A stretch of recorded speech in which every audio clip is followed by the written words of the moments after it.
Is the Fed maybe looking at the wrong things in the economy to decide whether they've been effective in cutting demand already? I mean, if they look at housing, they should be finished. But if they look at other things, jobs, the consumer, maybe they're just getting started. What's real? Well, I think the Fed is hoping to see, their goal would be to have rates so restrictive that we have a decline in economic growth. They would like to see unemployment go up effectively. So we have these kind of perverse signals for the Fed. On the one hand, I suppose they're, I don't want to say happy, but it would indicate to them that their strategy is working to see all these big layoffs from prominent companies in Silicon Valley and elsewhere. On the other hand, I think it's still a very tight labor market, which would make them unhappy, except the Fed is trying to kind of finesse it and say no one really has to lose a job. We just want to eliminate all the jobs that no one was going to take anyway. So it's more like a 1-for-1 ratio between help wanted signs and labor participation. You know, in a way, Joe, I have to say, even the fact that we're talking about this speech, this event today, which is kind of a press conference in advance of the post-meeting press conference in 2 weeks, and being so addicted to trying to parse the statements and glean insights and look for hints about what the Fed is going to do. I think we've gotten far too addicted to the Fed. It's having way too prominent an effect on financial market performance. And that's a big problem. We can expect Chair Powell to start off, probably, he's been doing this since the August Jackson Hole conference and at both post-meeting conferences since then. Within the first minute of his prepared remarks, he says price stability is a responsibility of the Federal Reserve.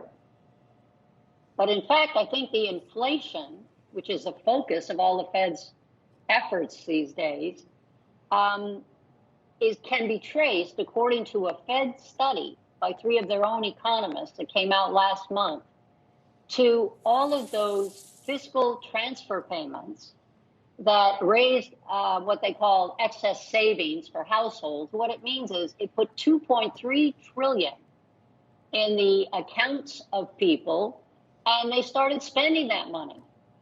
And only about a quarter of that amount has come down since the end of last year. So there's still a lot of demand. And I think it's really, the Fed may take responsibility, but it's Congress and the White House who came up with programs and approved the funding to pay people not to work. And that's a huge factor in this inflation. And I don't think the Fed is hardly acknowledging it, except in these rather scholarly reports prepared for the board that the rest of us aren't talking enough about. It just seems to raise a lot of questions or a lot of risks, because if what is causing the labor market to be tight is the result of something different than what we've seen in the past, which causes a wage price spiral, then simply hurting demand or cutting demand isn't necessarily going to be the fix for it. And you may cut demand way more, in trying to influence the labor market. You may keep raising rates. God, it's still not working. It's still not working.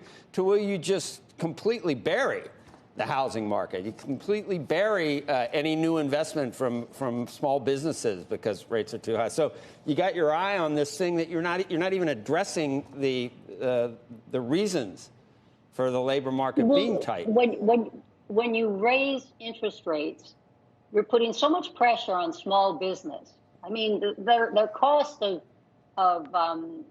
carrying the interest on a business loan is part of their overall business expense. So you're increasing their costs, which they really have to either pass on or start to shut down their business. And if they have to let people go, all that does is cut output, cut supply, and it's the lack of supply relative to the demand, which is already baked into the pie. Those people still have those funds. We still have the excess savings because the monetary part of that buildup of excess savings, which are now being spent, was that wealthier people increased equity value, home values. So that gave them more spending power, and lower income people just got pure cash transfers from the government. So that has to play out. But meantime, the Fed will look at, say, continuing inflation, even if it starts to go down a little, because I think inflation is kind of slated to go down in spite of the Fed. But meantime, they're hurting the supply side because people, when you let them go, collect unemployment. Now you're back to that issue of people getting paid, which gives them purchasing power, which increases demand, which puts pressure on prices, but they are not contributing to output.